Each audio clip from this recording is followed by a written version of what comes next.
Welcome to National News. I'm your host Nathaniel Johnson. I got a haircut, and this is News Night. So as most of you know, Friday was elections day, which means there is an overflow of propaganda, which I'm actually really disappointed in both parties for. I thought, wow, maybe this is our chance to be like, no, we're not gonna do propaganda. We're gonna be civilized people. No, we can't. And I understand that when the teacher forces you to act like a Neanderthal, you can't do much about it. I understand. Okay. But there's a difference from saying your party's great and vote for us than, oh, the party sucks, and doing personal attacks on leaders? Really? And it's not even good propaganda. Like, you didn't even put any effort into it. The Socialist Party used communist imagery. They photoshopped their leader's face on Stalin. Who thought that was a good idea? And then there's the Alliance, who went for the quantity over quality ideals. I've seen more posters from the Alliance than I have of any other poster in our school. And they range from like life insurance looking posters to like rock band posters. It's ridiculous.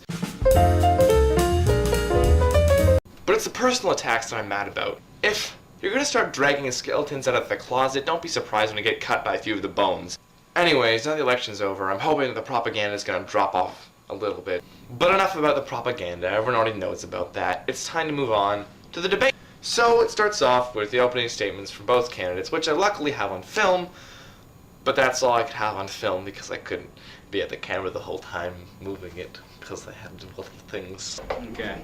So I'm representing the Socialist Party of Sosistan. We care for the people, and we want to be elected to provide food to all citizens and affordable housing. Our tax rates will also be at 8%, so lower than what the other parties are offering, so that'll be less money taken from you guys to the government and more money in your pockets to purchase what you want on other things that aren't owned by the government, such as like environmental hexes. So that will be free market on that, and there'll also be free market on healthcare and education. Strength, unity, are these the things you want from your government? Our party stands to believe that we are these things. The Alliance's focus is to work with the people of Sosistan. We want to guarantee specific units for each citizen, including education and healthcare. We want a 3-to-1 ratio of private and public ownership that supports free markets and protects citizens.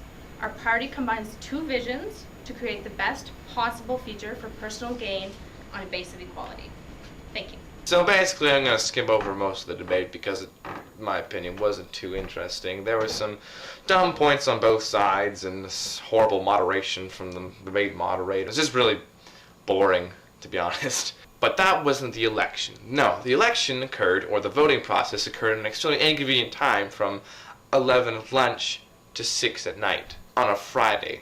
So if you didn't have an access to a computer at lunch, that means the entire time between the two periods was also going to be out for you unless you had a computer lab, in which case then you got lucky. And then if you hang out with friends after school, yeah, you probably didn't get to vote. So there's that, which is probably, I'm guessing, is why the 81% voting rate. That and people just really didn't care. And after an extremely long wait where both parties were extremely patient and weren't complaining in any way about the wait time, with the help of a handy infographic, we found out that the Alliance Party won. And the crowd goes, well, yeah, I guess we all expected that. So the people who were elected on both sides, we'll start with the Socialists since they lost. Brant, Mike, Charlie. Boom. The Alliance Party was elected, and the leaders, of course, are Audrey, Melanie, Johnny, and Garrett. That's your government, and the hex auction's on Monday, so good luck. For all you capitalists out there, this is probably your favorite time to be a capitalist, because you're definitely going to be rewarded for your hard work. A free market can be good. It can be good. It isn't necessarily going to be the rich ruling over the poor, but it's probably going to be the rich ruling over the poor. I'm going to be guessing that the people who are also big end leaders are probably going to be the ones with the most money, and that's just how it's going to work out. Unless some of the other people are really, really smart with your trades. And by smart I mean putting really, really stupid stuff in your contracts. I guarantee at least someone's going to lose a hex because they didn't read their contract. And don't come complaining to me when that happens, because I'm just going to make fun of you. Well, that's everything. Hopefully that was useful, and good night.